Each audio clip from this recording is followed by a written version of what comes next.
Hey guys. Yeah, for my community channel, I've stayed off YouTube for a while. There's so many scammers and spammers going absolutely insane on the boards.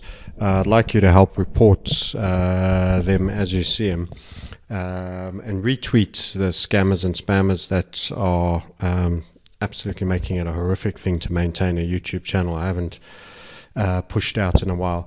These are my private videos going to our community. The link gets shared. This was the rising wedge that we said didn't really have sufficient zip in it. All be there. The possibility of a left shoulder, head, right shoulder. We suspected that there was a lack of conviction, which is what we said in a previous YouTube channel, to many people's utter derision. Which seems to be the general format. Call the market as you see it, and you get hated properly for it. Bitcoin lacks conviction. More pain to come. But many, as I say, you can only read the charts and what they're giving you. A lot of work being done here. We've contemplated the upside. We've contemplated where it can go. This is a logarithmic scale. You should try and look at the history of Bitcoin. That's on Kraken.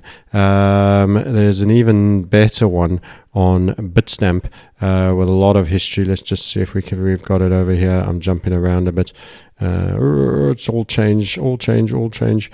It's Bitcoin Cash. So yeah, let's go back to this one. So a lot of detail in here, but a weak revert. This is just not a rally. Where's the best chart? There we go. Let's go up on the time frame. This is just not a rally of any significance. This is what I've been sharing with my premium guys for a while. So we have the strategy after a number of periods of weak rally, start to suspect the likelihood of a sell-off, and we caught some of that today. That said, even this sell-off is not the big smash down for any downside either. It's just a sell-off. You can see that apart from the rally day off the low, which was a bullish engulfing, which is only $500+ more than the previous low, just doesn't have any zip. The follow-through was terrible, spinning top-ish. So let's have a look at these candles that you can see them a bit. Spinning top-ish, another kind of spinning top, little bit of a hammer, probably the biggest body, but still far from big. Another spinning top, and then boom, you're falling out. So when your best reaction to the third low, each one about $500 from each other. This is just through the 6,000. This is just on the 6,000, 6.4s. And this is just above the 7s. So, you've gone up $500 at each inflection low. The compression across the top much higher. You got up at 11.8 down here. You couldn't do 10 here. So you're 1,800 squeezed just across the top there. And this is our best reaction. So this is the key message that I've been giving repeatedly, almost to the point of being a bit of a broken record. But the point is, others will ask, but why aren't you? I saw some comments. Why weren't you talking about IOTA? Some things have gone up. Yes, some things are overperforming relative to Bitcoin right now. This is the single biggest event. What happens next? Because if Bitcoin begins a journey where it could throw it down to its maximum possible potential, and it doesn't have to do that, but even if it just throws it down to, say, our second interim, you're talking about a highly significant event for the entire asset class, and it'll be unlikely that the other coins, from the miners to even some fairly decent sized coins with real developers like IOTA, like some of the others and we have a list in our insiders premium that we really like, that are the grand macro super accumulators. But the problem you have is if BTC is going to go down in fiat terms, as you should be monitoring yourself in the bear market as well as BTC terms, in fiat terms, you should avoid giving up fiat in the bear markets. And people are trying to cling to BTC value when BTC is actually underperforming the dollar horrendously from 20,000 down to where it is now. But as I've also said, in terms of the periods, and I've got a couple of guys that disagree with me. For example, Peter Brandt, decent enough chap, got a huge following, traditional technical analysis guy, puts out one-liners on trading wisdom. Some of them are pretty good. But if you have a look at him, you will find that, you know, he was going long here on Bitcoin. Everybody, all the big tech leaders, TA, all want to be buyers on that third low, thinking they're getting the cheap entries. And I'm afraid I just have to disagree. You know, this is not strong. I think the message changed a little bit with him. Target was not made, but was close enough and exited. Well, it's a little bit nip and tuck. But the point is, the guys are all wanting to be buyers of BTC, BCH, and LTC. And Litecoin is a flat bottomed, highly flat bottom. Now they could go up and break away, but currently the evidence has not been there. And we've been saying it's been weak responses all the time. Weak responses all the time off these lows, and it's getting softer and softer. In other words, the momentum to the upside, to the down, and people just don't get their logarithmic charts out. Even established technical analysis guys.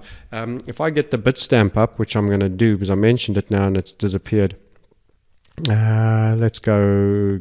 You can change BTC USD. If I get the Bitstamp up, where we've got probably for now that I can see in a quick point, one of the biggest histories, that's the one I was drawing.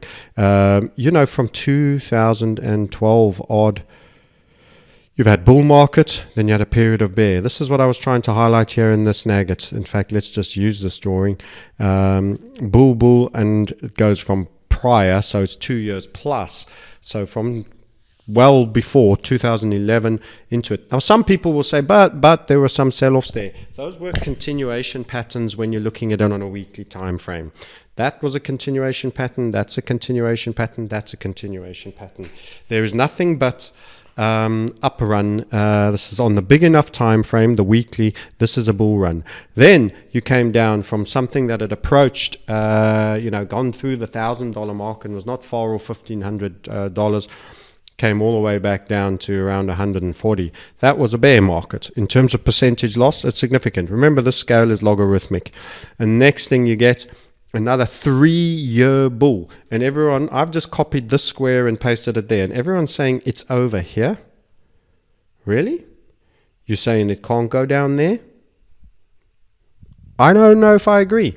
Yes, it can also go up, but it's not showing the sign of that. This is the optimist where everyone is buying and leading everyone in. It's kind of like people are so impatient with the bear. They don't let it play out. There's always a twist of the knife. It's always longer and it kills the final hands. And you're getting all the TA leaders jumping in there and wanting to buy Bitcoin.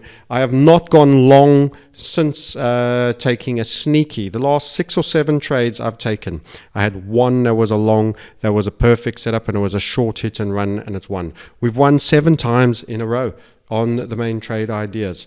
I was even had a small loss on jumping in on the short side a little early, and I hadn't fully closed and had a little bit in, and then I put a bit more on, and I actually took back a loss that I almost ended up having to realize in full. But I'd left a couple of Bitcoin on, and next thing you know, having got in a little more, they were back in.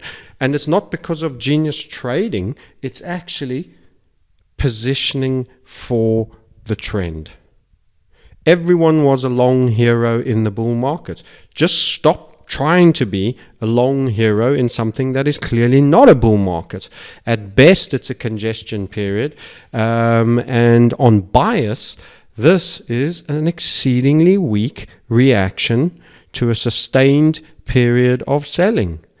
Falling wedge, rising wedge. This one is the smaller and you're falling out. By the way, that isn't highly capitulative. So I'm not calling that the top. This can go down and then start bottoming, and then we have another weak reaction up. So we can still go to 8,000, 8,500, possibly even more, and still be in the larger bearish constriction structure.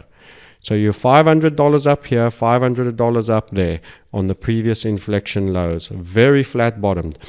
You were at 111.8 and you tapped out at the 9s, all the 9s. You're at least $1,800 lower, and you're deciding where your relative high 3 is. The volatility is getting low, the volume is getting low. But the most valuable thing is the squeeze in volatility. So I'm solely focused on a highly impulsive move that is coming. And this structure is overtly bearish in its view.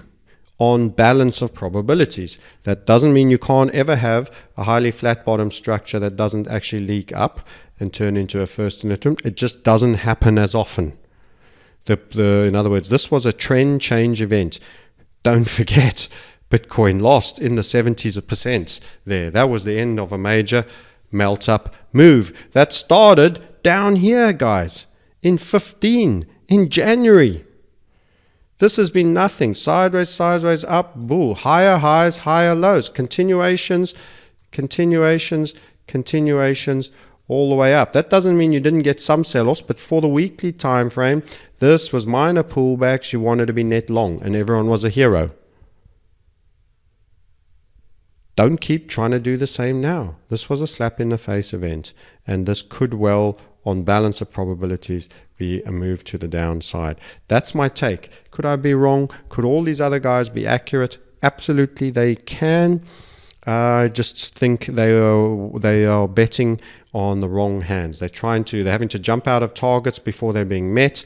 This is feedback. The market is telling you had an inverted head and shoulders on a small time frame after selling off non-stop, and you're not even making that small time frame chart. The market continues to give you feedback, Peter, and everybody else. And it's saying to you, we can't do that small time frames target on an inverted head and shoulders. That is not bullish. There's your break of a potential neckline on a purple line, a previous target, a key level of significance on our jaw, as was this, where it just stopped before the low. That was your break. It sat on that neckline for a short while. Weak little push-up, squeezed, fell straight through this, couldn't hold, and deeper still. You know, that's your left shoulder, that's your head, and all of this structure is your right shoulder. And it's been in a wedge all the way up. These lines have slipped a little bit from jumping the time frames, but they're like this. That's how it is. So what happens next? Well, you can get a return move. And then guess what happens after that? For all my friends, I'll be keeping them up to date. You often get an inverted HVF post a breakout of a rising wedge. And that is a turn, and this could well be the top and the place for stops. I am short. I am heavily short. I could have some give back during this period. I'll watch it. I might even trim and adjust slightly. I've taken some off the table from these lows because it looks like a temporary low, but that doesn't mean it's back to bull. We can still, however, if it goes really strongly back here or just consistently for a short while, I'll reduce, and we can still go into another rising wedge and go higher. It's quite possible and quite feasible that we end up through the 8,000. It's a key level. 8,000 is a key level. It's shown up on this pattern many times, so it's truly totally possible, but it still won't mean a bull. What we really need is the invalidation of the structure, which would be the high 2 now that we currently have working over there at 10. You've got to get 10 to cancel this, and I just can't see from this little effort whether it happens. But it could congest for a while, yeah, really good. It's lawyers and come screaming out, go right up to here, and then a small gradual drift down, and then it could pump. Okay, great. Then it's told me. It's not doing the downside thing. At the moment, it keeps walking like a duck, and it's talking like a duck, and if it's quacking, I'm treating it like a duck. And that's where we're at the moment. And everyone else thinks it's time to buy because they've had enough of this selling malarkey. They haven't been making money. You can't will the market up. You can't will the market up. That was your complete rejection of a capitulative low. We said 6,073 target. We traded that. We bought back in for a degree of the move up here. Very impulsive, right up to 11.8. Sell off, couldn't reach the same high from much higher up. Warned you. We actually have a YouTube saying short here. Yes, and I thought it would stop here and make a continuation and maybe go higher. It showed me it was even weaker. I said one of our scenarios was here. I said, remember this huge capitulation candle like it was yesterday. I'm saying the market's telling us something. This is going lower, and it's a bear, and it's not going to give you the continuation pattern you want. So we had a short. We took some profits over here. We thought it would start basing out and maybe give us. No, down she went. Okay, real bear, right down to here. Then we thought, okay, this fella could be continuation to the downside, and it was the first pump up. Look at that strength relative to the huge rejection there. I'm going to change this to daily because you guys can't see much. I can barely see much. Sorry for that. Let's get it squared up. So that was a huge look one way, go the other way candle over here. Massive. Compare it now to what we get. Compare that candle now to that one and the subsequent move. Huge. Big one and then slow grind. Now look at this. Yes, there's an element of the volatility ironing out. Sure. But it's getting weaker to the upside. Straight into a rising wedge. Already falling out. Let's say it rests. This, as I say, this hasn't got breakout momentum on the downside either. So the whole volatility is getting a little bit low and slow, and neither one hand is winning. But this is going to churn around and amount to very little. It may not even clear the 8,000 mark. It may not even clear the 8,000 mark. We don't know. It could, but I would say until you get up here, 9s or deep into the 8s, you're not even got a chance of it being upside. As long as it's churning around in this zone, you've got a real issue that this is lacking zip. And if it's lacking zip, it's going to let you down on the long side and it's going to trade to the downside.